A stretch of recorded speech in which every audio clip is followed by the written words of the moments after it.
반갑습니다. 제가 이 채널의 열렬한 팬이지만 사연을 쓸 날이 올 거라고는 상상도 못했네요. 제가 겪은 일이 몇 달 되지 않았는데 아직도 충격에 빠져나오지 못하고 있어 이렇게 사연을 보내게 되었어요. 많은 분들이 제 마음을 보듬어 주시고 위로해 주시길 바라는 마음으로 써볼 테니 반전이 있는 엔딩까지 모두 들어주시길 부탁드립니다. 어릴 적부터 사람들 앞에 서서 말하기를 좋아했던 저는 영국의 꿈을 안고 예대에 들어갔습니다. 정확한 발음과 연기력을 인정받아 대학 생활 중에도 무대를 올랐죠. 그런데 영국 배우의 큰 고충이 있었는데 바로 돈이었습니다. 대학을 졸업하고 많은 무대에 섰지만 버는 돈은 알바를 뛰는 것보다 적게 받았답니다. 저는 현실을 깨닫고 연극이 아닌 다른 길을 선택하기로 했어요. 제 특기를 살려서 할 수 있는 일을 생각하다가 성우라는 걸 도전하기로 하고 시험을 보게 되었는데 운이 좋았는지 한 번에 합격했답니다. 그래서 목소리로나마 연기를 펼치며 재미있게 일했어요. 어린이 만화 더빙과 다큐멘터리 나레이션, 그리고 광고 음성까지 일이 밀물처럼 몰려들어와서 수년간 바쁜 나날을 보냈답니다. 또 제가 선택한 성우는 생각했던 것보다 돈을 많이 벌었어요. 대기업에 다니는 친구들보다 월등히 잘 벌어서 치장도 많이 하고 명품도 많이 발아나면서 인생을 즐겼죠. 그렇게 재미있게 또 열심히 살다가 교육방송 일이 들어왔어요. 그때 나이가 29이었는데 인형극에서 아기 목소리를 맡게 되었답니다. 담당 PD님과 작가님 그리고 성우들과 자주 회식을 하곤 했는데 언젠가부터 PD님이 저에게 관심을 보이더라고요. 저에게 목소리뿐만 아니라 얼굴과 마음도 예쁘다며 호감을 자주 보이더니 나중에는 대놓고 저를 좋아한다고 떠들고 다니더라고요. 저도 PD님이 좋은 사람인 것 같아 똑같이 호감을 가지게 되어 연인이 되었습니다. 교육방송 성우일은 6개월 만에 끝이 나고 남자친구인 PD님과는 자주 만나지 못했어요. 그래도 일주일에 한 번씩은 꼭 만나며 사랑을 지켜나갔답니다. 그렇게 3년의 세월을 사랑하고 격려하면서 지냈더니 어느새 제 약지손가락에 청혼 반지가 끼어있더군요. 저희는 양가 부모님을 모시고 상견례를 치르게 되었는데 모두 한마음 한뜻이어서 화기애애한 분위기로 자리를 마쳤어요. 그리고 고생 시작이라는 결혼 준비를 남편과 시작하게 되었답니다. 저와 남편은 일하는 시간이 제각각이라 같이 만나서 준비할 시간을 맞추기가 어려워서 웨딩 플래너를 찾아가게 되었습니다. 저희가 간 웨딩 컨설팅 회사는 강남에 있는 곳이었고 사람들이 가장 많이 찾는 회사였답니다. 사람들이 어찌나 많던지 예약 없이 찾아간 저희 부부는 1시간이나 대기했어요. 남편은 다른 회사로 가자며 볼멘소리를 했는데 제가 서울 바닥에서 가장 신뢰가 가는 곳이라고 설득했답니다. 오빠, 여기가 서울에서 제일 좋은 데야. 꼼꼼하게 잘 도와준다니까? 조금만 더 기다려보자. 그리고 이렇게 사람이 많다는 건 그만한 퀄리티가 있다는 증거 아니겠어? 아무나 나가도 다 똑같을 거야. 그냥 우리 대신 결혼 준비할 사람을 구하는 건데 특별할 게 있나? 그런 말 봐. 내 친구 여진이 알지? 걔가 어디 이름 없는 데서 웨딩 플래너랑 계약해서 준비했는데 뭐 하나 제대로 한 게 없었대. 드레스도 여진이가 마음에 든다고 한 걸 다른 고객한테 빼앗겨서 다른 거 입었다잖아. 그뿐만 아니라 다른 것도 대충 알아봐 주더래. 그래서 여진이랑 남편 되는 사람이 결혼 준비하면서 평생 싸울 싸움을 다 싸웠다고. 우리는 다투지 않고 제대로 된 플래너에게 맡기잔 말이야. 알겠어? 그래 알았다. 저기 상담 끝난 사람 나오네. 우리 차례니까 얼른 들어가자. 그래서 저희는 상담실로 들어가 웨딩 플래너의 인사를 받고 자리에 앉았습니다. 팜플렛에 쓰인 비용과 사진들을 먼저 보았는데 플래너가 제 이름을 반갑게 불렀답니다. 소진아, 너 소진이 맞지? 인성여고 소유수진. 맞는데 누구더라? 저를 알아본 웨딩 플래너의 얼굴을 빤히 봤는데 전혀 알아보지 못하겠더라고요. 제 동창 중에는 플래너처럼 예쁜 친구가 없었거든요. 제가 고개를 연신 갸웃거리며 모르겠다고 했더니 그녀가 자기 이름을 말했습니다. 나야, 나 박선주. 너랑 3년 내내 같은 반이었던 절친 박선주라고. 웨딩 플래너의 입에서 나온 이름은 분명 친한 친구이면 알겠는데 제 앞에 있는 얼굴은 박선주라는 등장의 얼굴이 아니었습니다. 그래서 전 뜨악하는 표정을 지으며 말했어요. 선주? 정말 내 친구 박선주가 맞아? 얼굴이 전혀 달라서 못 알아봤어. 미안. 네가 많이 예뻐졌단 소리야. 괜찮아. 내 과거 얼굴을 아는 사람들은 다들 그렇게 말하니까. 소진이 너도 기억할 거야. 내가 외모 콤플렉스가 심했다는 걸. 그래서 돈 벌어서 바로 튜닝 좀 했지. 어때? 나 많이 괜찮아졌니? 괜찮은 정도가 아니라 연예인급이야. 이대로 영화에 출연해도 되겠다고. 고마워. 예쁘다는 칭찬은 언제나 기분 좋더라. 그런데 우리 거의 10년 만이지. 아니면 더 됐나? 고등학교 졸업하고 죽음 못 봤으니까 12년 만이지. 너랑 나랑 진짜 친했는데 왜 연락이 끊겼지? 아, 맞다. 네 전화번호가 바뀌어서 연락이 끊겼었다. 이 기집애야, 내가 널 찾으려고 동창들한테 얼마나 많이 물어보고 다닌 줄 아니? 그랬구나. 대학 들어가면서 집 이사하면서 다 바꾸려고 했거든. 나중에 때가 되면 연락하려고 했는데 타이밍을 놓쳤어.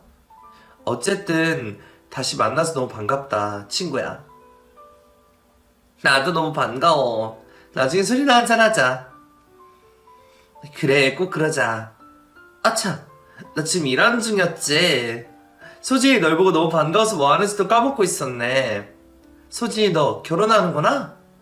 옆에 계신 분이 남편 되실 분? 그제야 저는 안부 인사를 마치고 제 예비 남편을 소개해줬습니다. 나 결혼해. 나랑 결혼할 우리 오빠. 인사해, 오빠. 남편은 수줍게 눈인사를 하고 엷은 미소를 지었습니다. 그러자 선주가 눈웃음을 지으며 형부라고 불러도 되죠? 저 소진이 학창시절 단짝이었던 박선주라고 해요. 결혼 축하드려요, 형부. 라며 상냥하게 인사를 하더군요. 제 남편은 꼴의 남자라고 저보다 예쁜 여자를 봐서 그런지 얼굴이 새빨개졌답니다.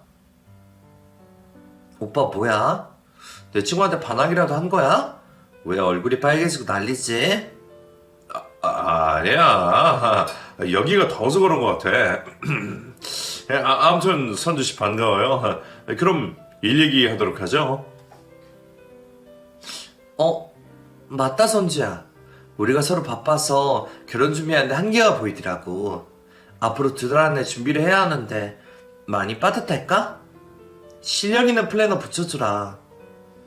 그러자 선주가 싱긋 웃으며 대답했어요. 소진아, 친구 결혼했는데 내가 해줘야지. 너는 나만 믿고 따라오면 돼. 내가 하나부터 열까지 다 챙겨줄 테니까. 정말? 너 스케줄 괜찮은 거야? 물론 바쁘지. 그런데 내 절친의 소진이 네 결혼인데 가만히 있을 수가 있나? 스케줄을 조절하면 되니까 걱정하지 마. 그래만 준다면 나야 좋지. 믿을 만한 사람인데 일을 맡기는 거니까. 그럼 잘 부탁할게, 선주야.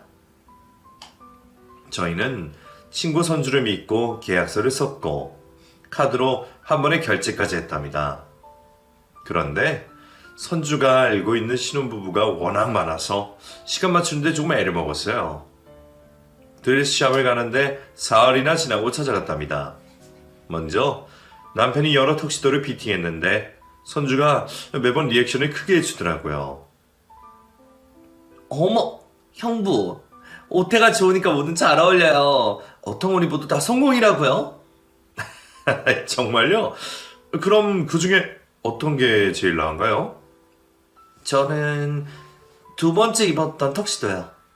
그게 오빠, 아니, 형부 어깨 라인하고 제일 잘 맞는 것 같아요. 어머, 저 태평양 같은 어깨 좀 봐. 너무 멋지다. 아이, 그럼 두 번째 거로 하죠. 남편이 저에게 어떠냐고 묻지 않아서 서운한 듯 말했습니다. 오빠 뭐야? 나한테 묻지 않고 선수 결정을 따르겠다는 거야? 오빠 마누라 나인데 왜 선수가 골라주는 걸로 하겠다는 거지? 이거 서운한데? 내가 그랬나? 그럼 소진이 네가 골라준 거 입을게. 뭐가 제일 괜찮았어? 나는 지금 입고 있는 게 제일 마음에 들어. 이걸로 해. 제 말이 끝나기 무섭게 선주가 고개를 가로저으며 너! 형부가 지금 입고 있는 건 광택이 너무 심해. 형부 얼굴이 하얘서 어울리지 않는다고. 수진아, 난 천상 이상의 부부의 드레스와 턱시도를 입혀봤어. 내 눈이 객관적이니까 내 말대로 하는 게 좋을 거야. 괜히 나중에 내 말을 듣지 않았다고 후회하지 말라고. 라고 말하더군요. 선주가 선을 넘는 게 아닌가 하고 속 좁은 생각을 하긴 했지만 프로 웨딩 플래너가 하는 말이니 새겨 듣기로 하고 두 번째 입은 턱시도로 결론을 내렸어요. 알았어. 서주 너희 눈썰미 믿을게. 두 번째 거로 하자. 기집애. 잘 선택했어. 그럼 다음으로 웨딩드레스 피팅을 해보자. 네가 요청한 디자인의 드레스를 여러 벌을 준비해놨으니까 다 입어보자. 그래서 저는 커튼이 젖은 피팅룸 안에 들어가 몸에 꼭 맞는 하얀 드레스를 처음 입었습니다. 이윽고 커튼이 열리자 남편이 감탄사를 자아내며 박수를 보냈어요. 브라보! 자기야! 진짜 예쁘다. 하늘에서 내려온 선녀 같아. 내가 이렇게 아름다운 신부와 결혼을 하다니 믿기지가 않아. 정말? 그렇게 예뻐? 오, 진짜 예뻐. 다른 건 입어볼 필요도 없겠는데? 저와 남편이 웃음을 터뜨리며 좋아하고 있는데 선주가 고개를 갸웃거리며 말했습니다. 형부, 소진아. 내 생각은 달라. 이 드레스는 소진이 너희 통짜어리를 감춰주지 못하고 있잖아. 1.5매가 다 들어와서 별로라고. 다른 거 입어보고 선택해도 늦지 않으니까 다음 거 입어보자. 뭐? 통짜어리라고? 나 살면서 그런 말 처음 들어보는데. 선주야, 내 허리가 진짜 일자허리야? 네가 상처받을 수도 있겠지만 솔직히 말해야 더 잘 어울리는 드레스를 고를 수 있어. 그러니까 기분 나빠하지 마. 객관적인 사실을 말한 거니까. 아까도 말했듯이 내가 1000명 이상의 신부들이 피팅시켜봐서 누구보다 드레스를 잘 골라. 다음 거 입어보자. 알겠어. 다음 거 입어볼게. 통짜어리가 머릿속에 남아 다음 드레스를 입는데 기분이 좋지 않더라고요. 그래도 애써 참으며 갈아입었습니다. 다시 커튼이 젖혀지자 남편은 또다시 감탄했답니다.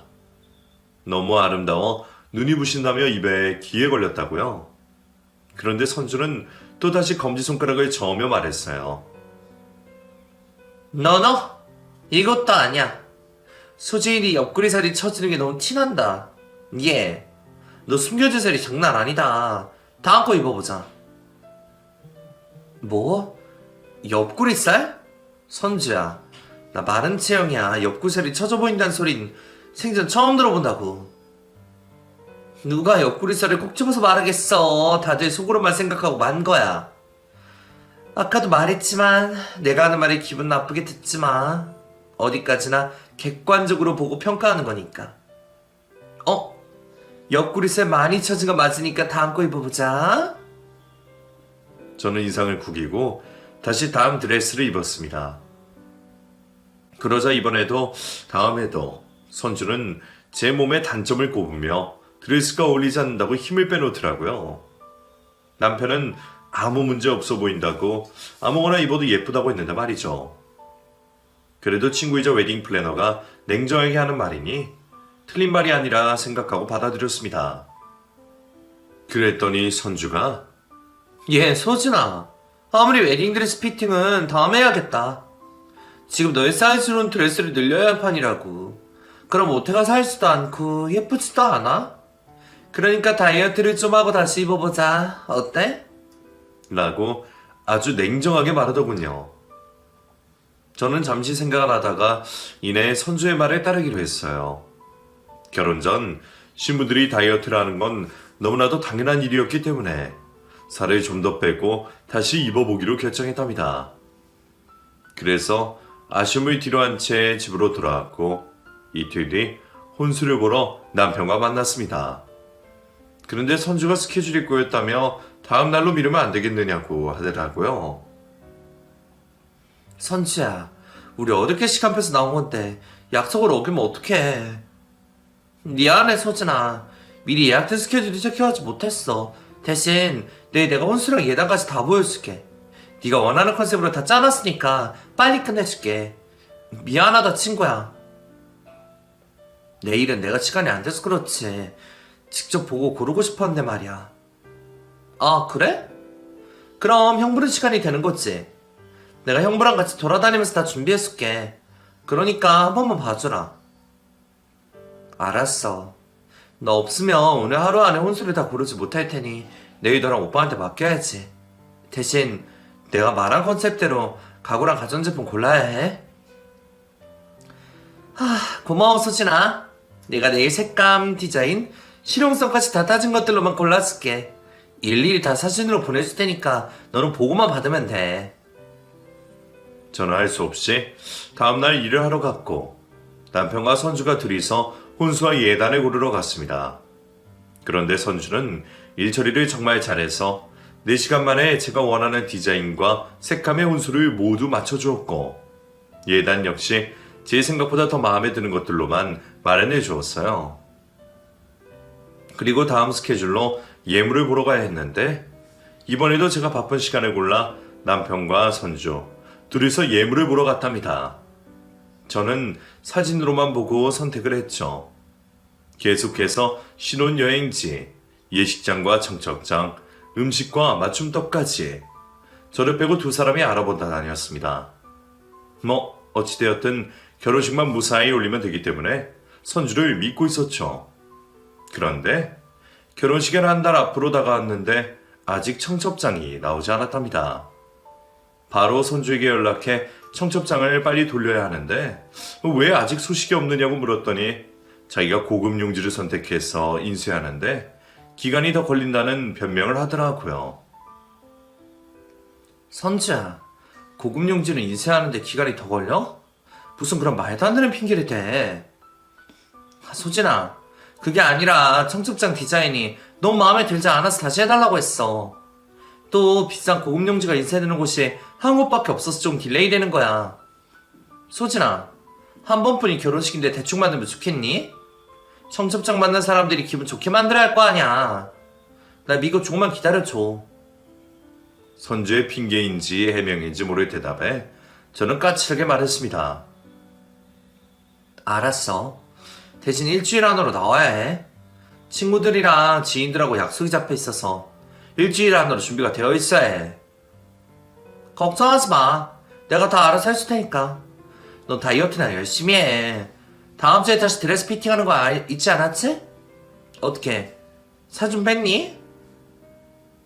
그건 내가 알아서 할 테니까 넌 청첩장이나 빨리 뽑아. 아이고, 우리 소진이 화가 많이 났구나? 알았어. 내 할 일 잘하고 있을 테니까 다이어트 잘하고 다음 주에 보자. 청첩장 그때 꼭 전해줄게. 전화를 끊자 친구에게 일을 맡긴 걸 후회했습니다. 다른 플래너였다면 소리 지르고 난리치면서 바로 시정하게 했을 텐데 친했던 친구에게 그렇게까지 못해서 짜증이 솟구치더라고요. 게다가 선주는 시종일관 자기가 이 분야에서 최고라는 소리만 짓거리며 누가 갑이고 누가 을인지 까먹은 것 같았죠.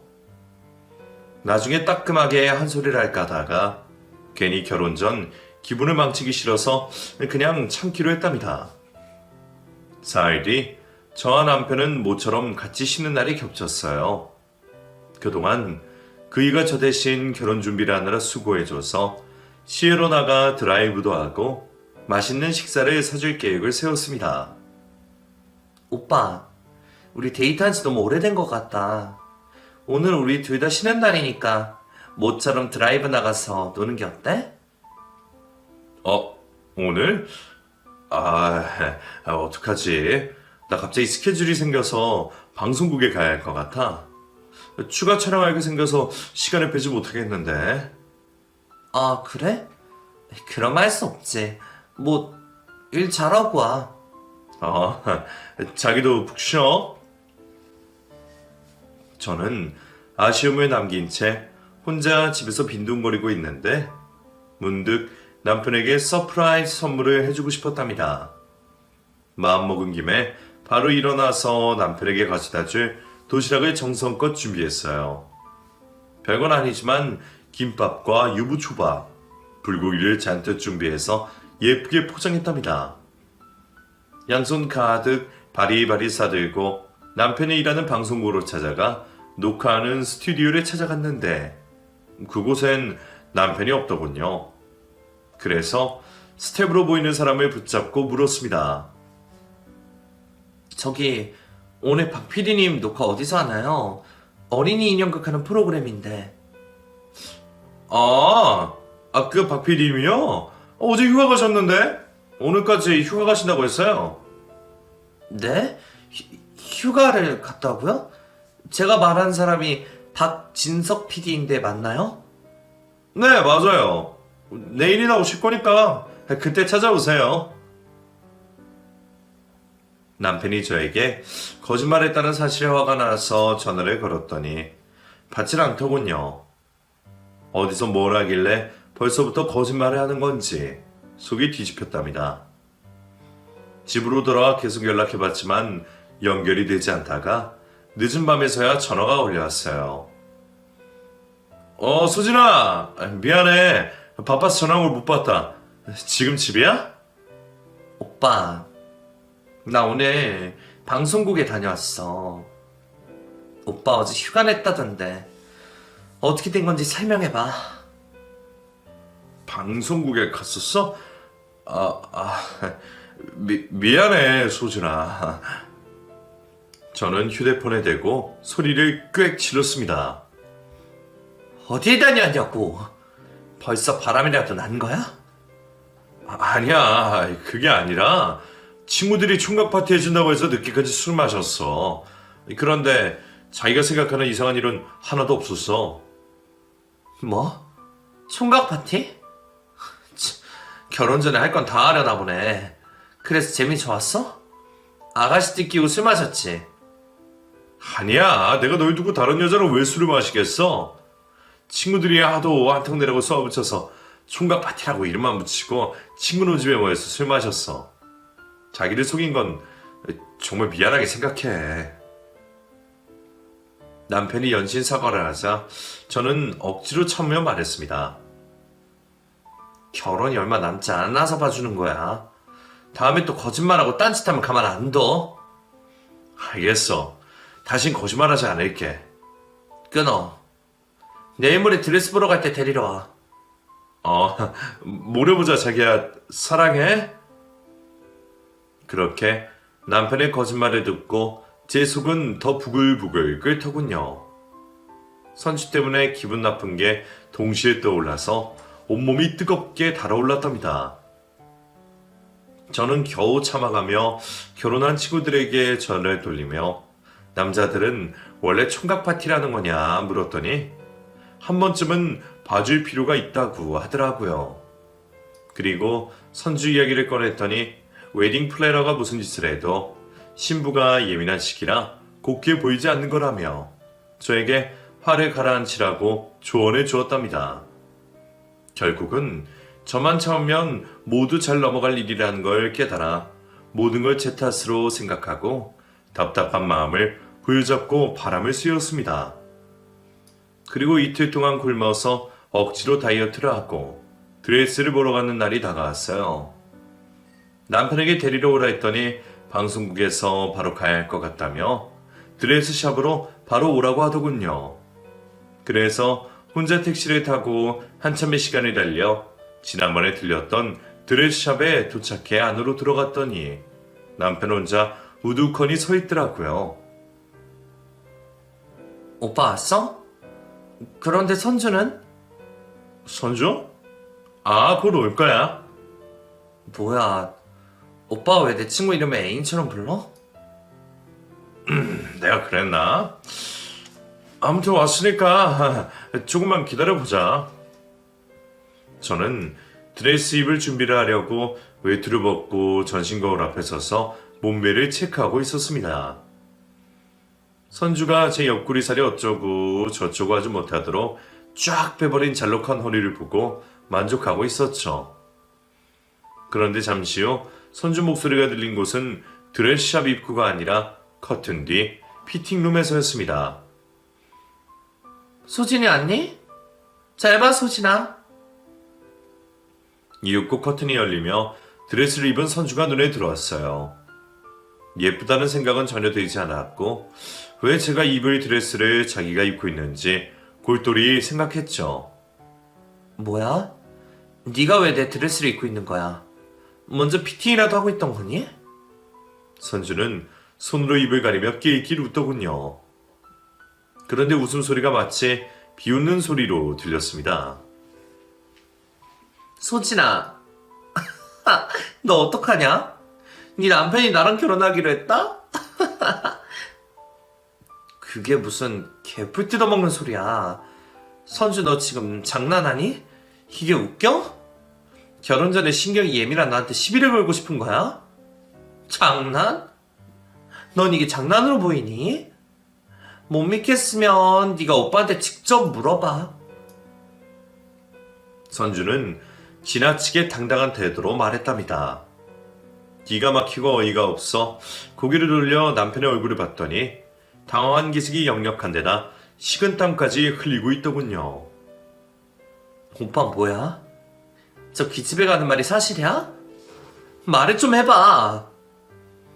그의 어깨를 잡고 흔들었더니 그제야 말문을 열었어요. 그게... 맞아, 소진아. 미안해, 입이 10개라도 할 말이 없다. 나 선주랑 결혼하기로 했어. 너 없이 결혼 준비를 하다 보니까 나도 모르게 선주랑 사랑에 빠지고 말았어. 지금 농담하는 거지? 이게 무슨 회개망측한 상황이야. 말도 안 돼. 제가 흥분해서 심호흡을 하며 자리를 맴돌자 선주가 코웃음을 치며 깔깔 웃더군요. 야, 이소진. 아직도 상황 파악이 안 되니? 너 지금 나한테 남편 빼앗긴 거야. 거기 종이 가방에 있는 청첩장을 확인해봐. 이 띨띨한 년아. 저는 떨리는 두 손으로 종이 가방 안에 있는 청첩장 한 장을 꺼내봤더니 신부 이름이 박선주, 제 눈앞에 있는 동창년의 이름이 새겨져 있었습니다. 그리고 봉투 안에 청첩장보다 큰 종이가 있어 꺼내봤더니 남편과 선주의 혼인신고서였답니다. 이 모든 게 몰래카메라이길 바랬지만 남편이 선주 옆으로 가더니 다정하게 손을 잡더군요. 그리고 예쁘다는 소리를 남발하는 걸 보자 저는 이성을 잃고 말았답니다. 소리를 고래고래 지르고 두 년놈에게 달려들어 머리채를 잡고 쥐어뜯었어요. 야, 이 미친 것들아. 내 결혼 준비를 맡겼더니 니들이 결혼 준비를 하냐? 그러고도 니들이 사람 새끼야? 어떻게 한 달 만에 이런 짓을 벌일 수가 있어? 이 처죽일 것들아. 제가 울고불고 난리를 치자 남편이 제 손을 잡아채며 소리를 질렀습니다. 야, 그만하지 못해? 내일 모레 나랑 결혼할 신부머리 쥐어뜯으면 어떡해? 왜 이렇게 무식하게 우는 거야? 뭐? 무시? 너 지금 누가 무식한 짓을 벌였는지 모르겠니? 이게 화상아? 네가 나한테 이럴 수가 있어? 3년 동안 사랑한 사람을 버릴 만큼 저 기집애가 그렇게 좋았니? 그래, 좋다. 너보다 100배, 아니 10,000배는 더 좋다고. 이미 결정난 일이니까 너만 조용히 빠지면 돼. 신혼집이고 혼수 예물이고 다 준비 끝났으니까 너만 빠지면 완벽하단 말이야. 저는 남편의 귓방맹이를 연신 날리며 쌍욕을 퍼부었습니다. 그이는 바닥에 자빠져서 잘못을 뉘우치기는커녕 저에게 찰가머리처럼 들러붙지 말고 꺼지라고 하더라고요. 이미 남편의 눈이 돌아버렸으니 포기하고 이번엔 상간녀인 선주에게 달려들어 웨딩드레스를 쫙 소리가 나도록 찢어버렸습니다. 이 더러운 불륜년, 네가 감히 내 남자를 빼앗아가? 얼굴 뜯어고치더니 눈에 뵈는 게 없냐? 아빠 이년아, 그만 좀 지랄해라. 그리고 네가 기억 못하는 게 있나 본데 내가 돌려줄게. 내가 고등학교 때 3년 동안 짝사랑한 남자애를 네가 사귄 거 모르지? 박윤수, 내가 목숨만큼 좋아하던 애를 네가 가로채 갔다고. 박윤수? 그럼 내가 걔랑 사귀었다고 지금 복수하는 거니? 야, 난 네가 박윤수를 좋아하는지도 몰랐어. 알아? 나 혼자만 좋아하고 아무에게도 말하지 않았으니까. 그래도 가장 친한 친구가 내 남자를 사귀는 걸 보니까 미치겠더라. 내가 왜 너랑 연락을 끊었냐고 물어섰지. 바로 박윤수를 가르치는 니년 면상을 보면 돌아버릴 것 같아서 연락을 끊은 거야. 내가 얼굴이 뜯어고친 이유도 바로 너였다고. 말도 안 되는 이유를 붙이면서 네가 잘한 거라 합리화하지 마. 복수 따위로 이딴 짓거리 벌인 걸 저 인간도 알았으니 곧 둘 사이도 끝날 거야. 아니, 그렇지 않아. 물론 처음엔 복수를 시작했는데 네 남편 보면 볼수록 탐나더라. 완전한 내 남자로 만들고 싶은 만큼 사랑하게 됐어? 그러니까 청첩장에 내 이름을 찍었지, 멍청한 년아. 나쁜 년. 난 널 좋은 친구라고 생각했는데 가만두지 않을 거야. 너랑 저 인간 결혼해서 잘 먹고 살게 되지 않을 거라고. 마음대로 해. 이미 게임 끝났으니까. 우리는 벌써 상견례도 끝냈어. 오빠 어머니가 날 보고 엄청 마음에 들어 하시더라? 너 대신 내가 며느리 된다는 것에 크게 흡족해 하셨다고. 뭐? 어머님까지? 진짜 가관이구나. 완전 쓰레기 집합소가 따로 없어. 내가 다 부셔버릴 테니까 딱 기다려. 제가 경고를 하는 사이에 남편이 선주 앞에 서서 저를 방어하려고 하더군요. 그의 마지막 행동까지 보고 나니 고운정, 미운정까지 다 떨어졌답니다. 저는 눈물을 급하게 닦고 드레스샵을 나와 가장 먼저 친정 부모님을 찾아가 이 사실을 전했어요. 여러 곳에 결혼 소식을 전하고 있으셨기 때문에 한시라도 빨리 파혼한 사실을 알려야 했으니까요.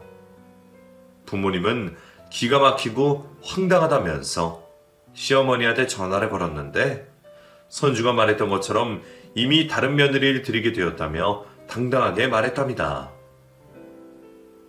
이렇게 더럽고 추악한 꼴을 당한 저는 두 년놈들에게 제대로 된 복수를 해주기 위해 친구란 친구는 죄다 불러 모았습니다. 거기엔 덩치가 큰 남자인 친구들도 있었고 선주를 아는 고등학교 친구들도 모였죠. 다들 모이자 제가 당한 수모를 고백했더니 예상한 대로 경악하고 수스라치게 놀라더라고요. 어떻게 복수를 해줘야 할지 친구들에게 물었는데 한 친구가 손을 들더니 완벽하게 결혼을 망하게 할 방법이 있다면서 대표로 말하더군요. 그 친구의 계획을 듣자 모든 친구들이 동의를 하며 저를 도와주겠다고 했습니다. 그리고 그런 놈과 결혼 전에 헤어져서 다행이라는 위로를 받으며 술잔을 기울였답니다. 그렇게 시간이 흐르는 동안 친구들이 저 대신 복수의 준비를 해주었고 저는 결혼식 당일에 못만 나가게 되었어요. 친구들이 결정한 복수의 방법은 결혼식장 앞에 남편과 선주의 사진이 붙어있고 불륜 커플의 결혼식이라는 문구를 새긴 현수막을 걸었답니다. 그리고 결혼식에 들어오는 하객들에게 일일이 상황을 전달하며 전단지를 돌렸어요. 전단지 안에는 저와 결혼 준비하던 과정에서 웨딩 플래너와 바람난 두 년놈의 이야기와 사진이 들어있었죠. 그걸 받은 하객들이 주춤하자 덩치 큰 남자친구들이 돌아가는 게 좋을 거라고 경고하자 하나같이 발길을 돌리고 말았습니다. 잠시 후 남편과 선주의 직장 동료들이 왔는데 전단지를 봤더니 크게 놀랐더군요. 피해자인 제가 진실을 밝혔더니 남편의 교육방송국장은 그 일을 징계 처분하겠다고 말했답니다. 교육방송하는 사람이 도덕적으로 문란을 일으켰으니 가만둘 수 없다며 화를 내면서 말이죠. 또 선주가 다니는 웨딩 컨설팅 회사 대표가 저를 보더니 90도 고개를 숙여 사과를 하더군요. 죄송합니다, 신부님. 저희 직원이 씻을 수 없는 상처를 드린 점 진심으로 사과드립니다. 피해 보상은 추후 배상하도록 하겠습니다. 제 피해 보상보다 박선주 직원을 매장시켜주세요. 다시는 웨딩 플래너 같은 일을 못하도록 밟아달라고요. 네, 신부님.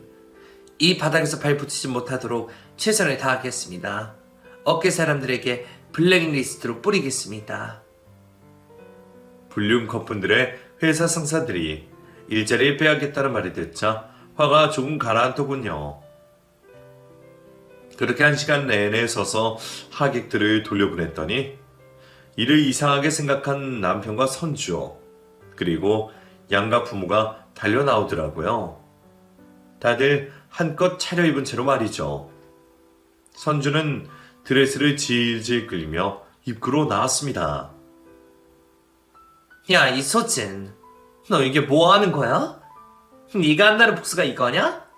현수막 걸고 하객들을 돌려보내는 거 진짜 치졸하다. 치졸해. 치졸? 넌 치졸이 뭔지 모르니? 네가 나한테 한 짓을 치졸이라고 하는 거야. 이 망하려나. 제가 욕을 내뱉자 남편과 시어머니가 저에게 달려들더군요. 소진이 너 우리 결혼식 망치려고 작정을 했구나. 이런다고 우리가 결혼을 못할 것 같아? 결혼을 하든지 말든지 마음대로 해. 나는 네가 다른 사람에게 축하받는 꼴은 못 보겠으니까 계속 자리를 지키고 있을 거야. 지금이라도 그만두지. 경찰 불러서 아작내기 전에 꺼지는 게 좋을 거라고. 신고해. 우린 시위하는 거니까 별다른 제재를 받지 않을걸? 아니, 처벌을 받는다고 해도 절대 멈추지 않을 거야. 제가 용기 있게 말했더니 시어머니가 제 얼굴에 손을 대려고 했는데 덩치 큰 친구들이 이를 막아주었습니다. 그랬더니 결혼을 준비하던 사람들은 다시 예식장으로 들어가더군요. 하객 없이 자기들끼리 결혼식을 올리겠다면서 말이죠. 그러자 제 친구들이 복수 2막을 올리자며 예식장 안으로 들어갔습니다. 관계자들이 못 들어오게 말렸지만 제 친구들이 힘으로 뚫고 들어가 남편의 결혼식장에 들어갔어요. 그리고 큰 가방에 싸온 주먹밥을 하나씩 잡고 신랑 신부에게 던졌습니다. 두 년놈은 턱시도와 드레스에 밥풀과 온갖 양념을 묻혀가며 맞다가 욕을 퍼붓더라고요. 이소진, 네 남편은 내 거야. 네가 아무리 난리쳐도 내 남자라고. 그래, 너 가져. 그런데 곱게는 못 주지. 날벼락이나 실컷 맞고 둘 다 꺼져버려. 이윽고 주먹밥을 실컷 맞은 선주가 바닥에 주저앉아 울음을 터뜨렸고 남편은 얼굴에 주먹밥을 맞고 기절했답니다. 양가 부모는 제 친구들을 말릴 용기가 없어서 얼굴을 가리고 바깥으로 도망을 나가더라고요. 결국 저와 친구들이 결혼식을 제대로 망치는데 성공했답니다. 나중에 경찰에 와서 저희를 말리고 조서를 꾸미겠다며 경찰서로 끌고 갔어요. 거기서 일이 어떻게 된 건지 하나부터 열까지 낱낱이 밝혔다니 경찰들이 제 마음을 이해해 주더라고요. 경찰들은 저와 친구들에게 신고가 들어왔고 형사 고소를 해서 처벌을 면치 못할 거라고 하셨는데 벌금형에 처해질 테니 크게 걱정할 건 없다고 하더라고요. 결국 영업 방해죄로 벌금형을 맞았는데 친구들이 제 목까지 다 물어줬답니다. 이런 상황에서 할 말인지 모르겠지만 친구들이 있어 정말 다행이었어요. 그렇게 복수를 끝낸 저는 남편과 선주에 대한 기억을 지우려고 정신과에 다니기 시작했습니다. 매일 둘이 꿈에 나타나 제 숨통을 조이는데 아주 미치겠더라고요. 복수를 해도 제 분노는 쉽게 가라앉지 않은 거죠. 그래서 항우울제를 먹어가며 조금씩 치유해 나갔습니다. 거의 3개월 동안 아무 일도 하지 못하고 집에서 약 먹고 쉬는 것만 하다가 친구들의 위로와 격려로 다시 성우생활을 시작할 수 있게 되었어요. 일상을 회복하는 게 힘들긴 했지만 제가 계속 이렇게 살았다간 무슨 일이 벌어질 것 같아 꿋꿋이 버텨나가기로 했죠. 6개월의 시간을 더 보내고 났더니 마음은 어느 정도 안정할 수 있었고 항우울제도 3알씩 먹었었는데 하루에 한 알로 줄이게 되었어요. 그러던 어느 날 동창 친구에게 전화가 걸려왔습니다. 남편과 선주의 결혼식에 회방을 넣었던 친구 중 하나였죠. 소진아, 선주 죽었대. 뭐? 걔가 왜 죽어? 내 남편 빼앗아 가서 잘 먹고 잘 살고 있으래가. 그게 우리가 복수를 하고 나서 선주나 남편이나 일자리 잃은 거 알지? 두 사람은 다른 일을 시작했는데 잘 되지 않아서 잘리게 있었대. 돈이 없으니 둘이 부부싸움을 맨날 했는데 결국 살림살인지 한 달 만에 이혼했다나 봐. 아, 그랬대? 그런데 선주가 왜 죽었는데 사고라도 난 거야? 아니, 하늘이 벌을 내렸는지 모르겠는데 집에서 은둔형 외톨이로 몇 달 동안 지내다가 극단적인 선택을 했다나 봐. 선주와 남편이 파경을 맞고 죽음을 맞았다는 말을 들었는데 아무런 느낌이 들지 않았어요. 불쌍하지도 않고 속이 시원하지도 않았습니다. 그냥 관심을 가지고 싶지 않았어요. 물론 선주의 장례식에는 저도 가지 않았고 동창 친구들 모두 명복을 빌어오지 않았습니다. 남의 가슴에 대못을 받고 피눈물을 쏟으며 저 세상을 갔으니 인과응보한 거라고 말하더라고요. 그리고 얼마 지나지 않아 이번에는 저와 결혼할 뻔했던 전 남편의 소식을 전해 듣게 되었습니다. 시어머니가 전화를 걸어왔는데 오열하며 한탄하더라고요. 소진아, 내 아들이 죽었다. 너를 버리고 선주랑 결혼한 벌을 받았나 보다. 선주랑 오래가지 못하고 이혼하면서 위자료 탈탈 털어주고 빈털터리가 되었어.